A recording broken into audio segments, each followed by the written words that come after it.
Welcome to lesson 4 of the weekly low pressure fall watercolor themed collections challenge.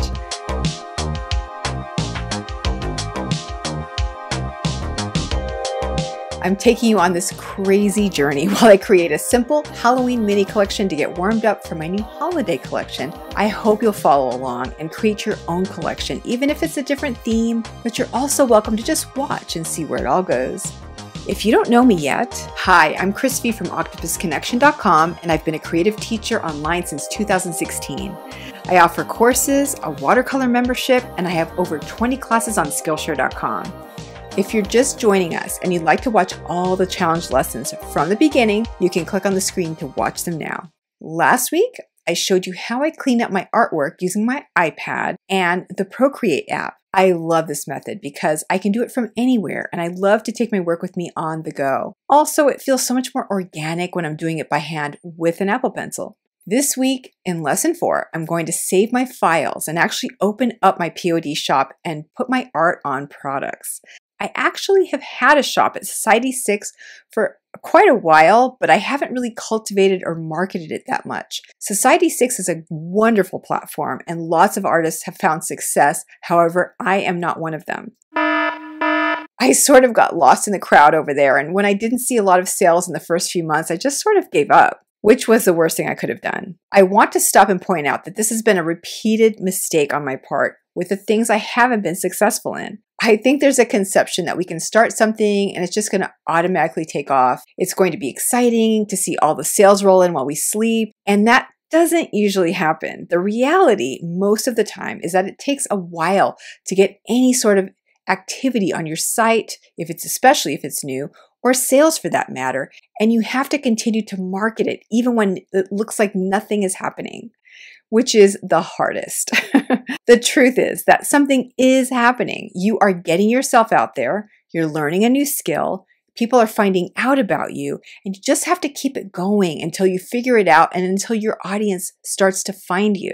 If you see that it's just not resonating, then it's time to drop back and regroup. But don't stop marketing. Keep your name first and foremost with your potential customers until they start to trust you. If you stick with it long enough, you'll start to see spurts in your sales here and there, and you'll start to develop a connection with your customer, and then you'll start to understand what they want from you. It's only from there that you'll start to create products that you're really confident your customers will love, and things just start to escalate. But in the beginning, it's not easy. Since I'm starting all over again with this shop, I've made a decision and the commitment to do the hard thing and keep going even when it looks like nothing is happening until I figure that out.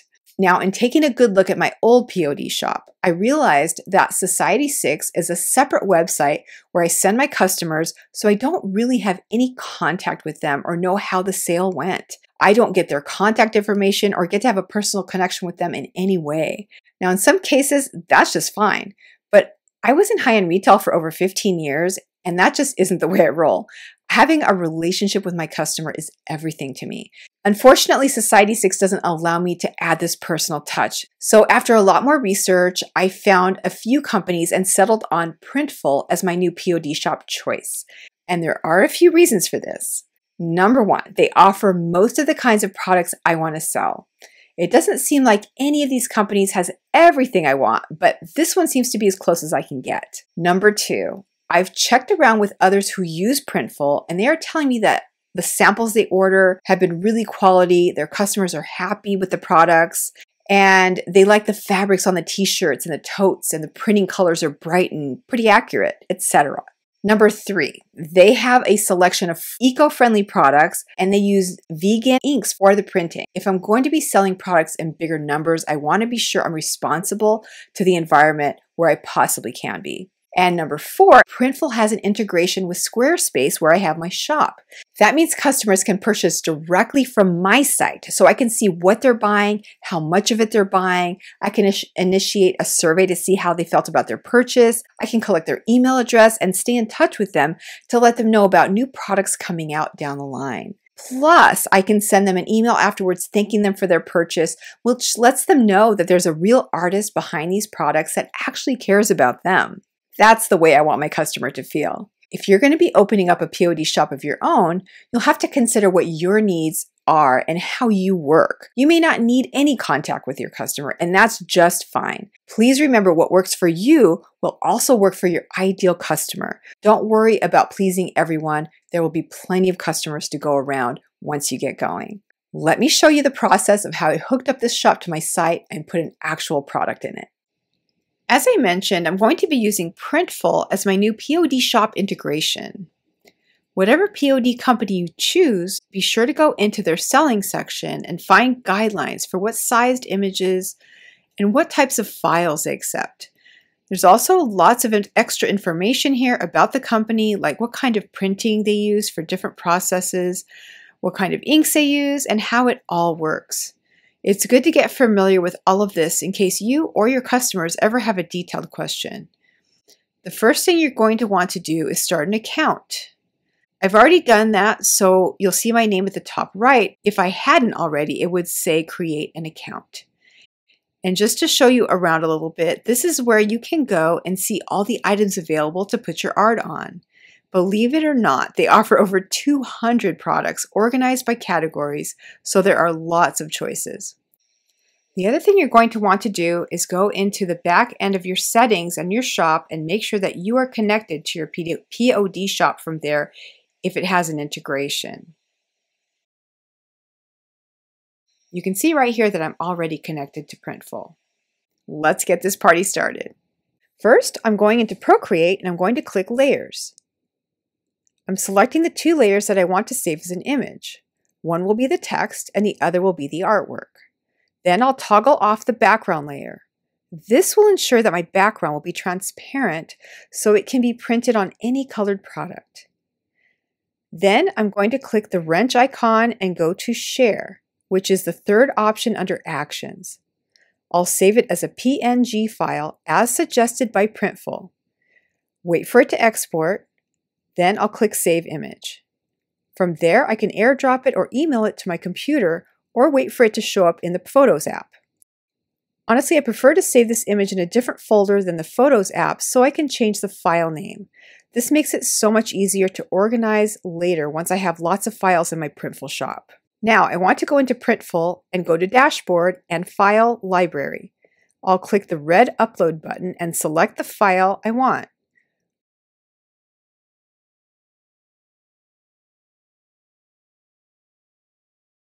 Once it's uploaded, I can choose a product by clicking Product Catalog at the top left of the dashboard.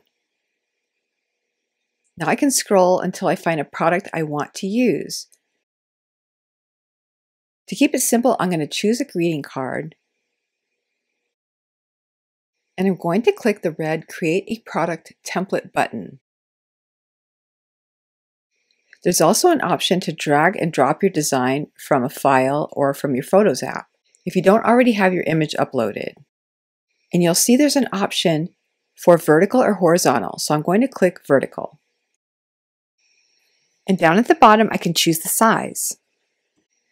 There's also an option to add my design to multiple products at once, so I'm going to go ahead and click that option and see what happens. And you can see the t-shirts populating on the right side of the screen. Kind of cool. Getting back to my design, I'll use the blue corner dots to size it down, making sure all the artwork and lettering is centered inside the dotted lines.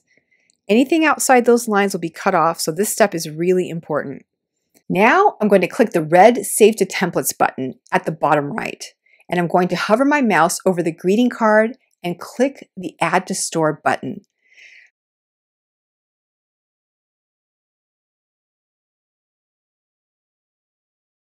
There's a fancier custom mockups option, but I'll explore that later and just choose basic mockups. In this window, I can see all the mockups that will be shown in my greeting card listing on my shop. I just need to choose one that will be displayed first when someone sees the listing. I love this little desk mockup because it reminds me of my own desk with succulents on them. While I'm on this page, I can update the description to make it a bit more personal. I definitely want to leave the measurements on here though, so they can know what the specifications are. Now I just have to make sure that the product visibility checkmark is on and hit the red Continue button.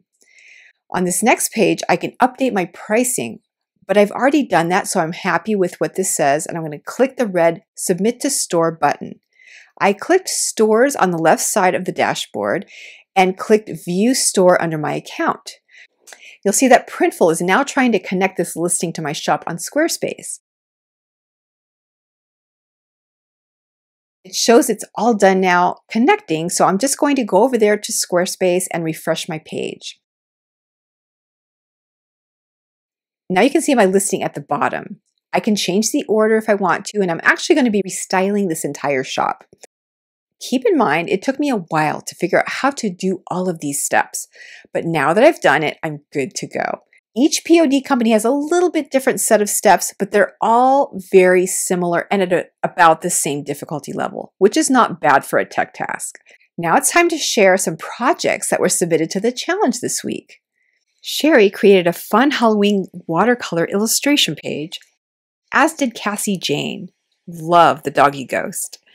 Yutha did more adorable Halloween-themed patterns and illustrations in Procreate. And Elizabeth painted some beautiful abstract, as well as this stunning lotus flower painting, plus an autumn sunflower from my newest Skillshare class. All of these plus last week's projects can be seen on the Challenge Hub page, which I've linked for you below, so you can take a closer look and click through to each post. And you want to join us in the Fall Watercolor Themed Collections Challenge, you can click the link in the description, and there will be more videos like this, plus PDFs, a challenge community where you can share your work, get feedback, and a Challenge Hub to keep track of it all. If you'd like to learn more about the Viviva color sheets that I'm using during this challenge, I have some links for you below in the description. If you enjoyed this video, don't forget to like this video, subscribe to this channel, tap the notification bell so you don't miss any new videos. If you're just joining us and you'd like to watch all the challenge lessons from the beginning, you can click on the screen to watch them now. Thanks again for watching, and I'll see you next week in lesson 5, where I'll show you how I restyle my shop and added more products of the Fall Watercolor Themed Collections Challenge.